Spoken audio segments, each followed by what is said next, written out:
sebagai makdubat saja, hidangan, sebagai hidangan saja, hidangan untuk makan, cukup dia untuk makan saja, maka seharusnya dalam mazhab kita Imam Syafi'i, dikatakan juga dalam kitab I'anah dan Mughni Muhtaj, seharusnya yang mendapatkan bagian lebih banyak adalah fakir miskin. Kalau seandainya fakir miskin itu yang kaya dapat 1 kilo, maka fakir miskin seharusnya dapat 2 kilo. Kalau ada yang protes, kok gitu Pak Ustaz? Kok saya dapat 1 kilo, tetangga dapat 2 kilo? Bilang gini Pak, nanti malam Bapak tahajud. Setelah tahajud, rakaat pertama baca qul ya ayyuhal kafirun, rakaat kedua baca qul hu. Nanti habis sholat Bapak berdoa, ya Allah jadikanlah aku miskin.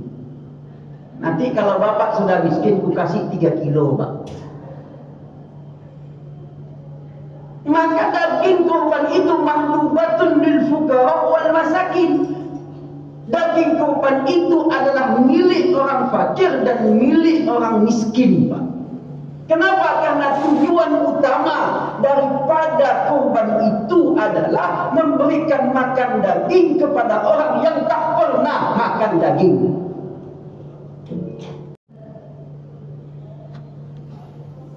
Ini salah, yang betul berhak yang mendapatkan itu adalah makan. Makanya Bapak Ibu yang dimuliakan oleh Allah, di dalam kitab Udhiyah itu, untuk orang yang kaya itu tidak boleh mereka menjual.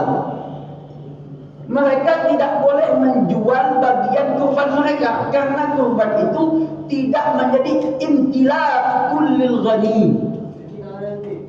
Dalam kitab itu waya juzu, boleh memberikan makan kepada orang kaya daripada daging kurban, boleh, hanya sebagai untuk makan mereka saja ala kadar saja.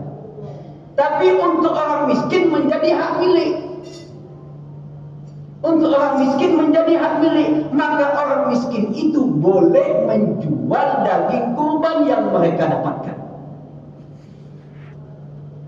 Siapa yang tak boleh menjual? Yang tidak boleh menjual, pendapat yang paling kuat, khususnya dalam mazhab kita Imam Asy-Syafi'i, yang tidak boleh menjual itu adalah pertama orang yang berkurban.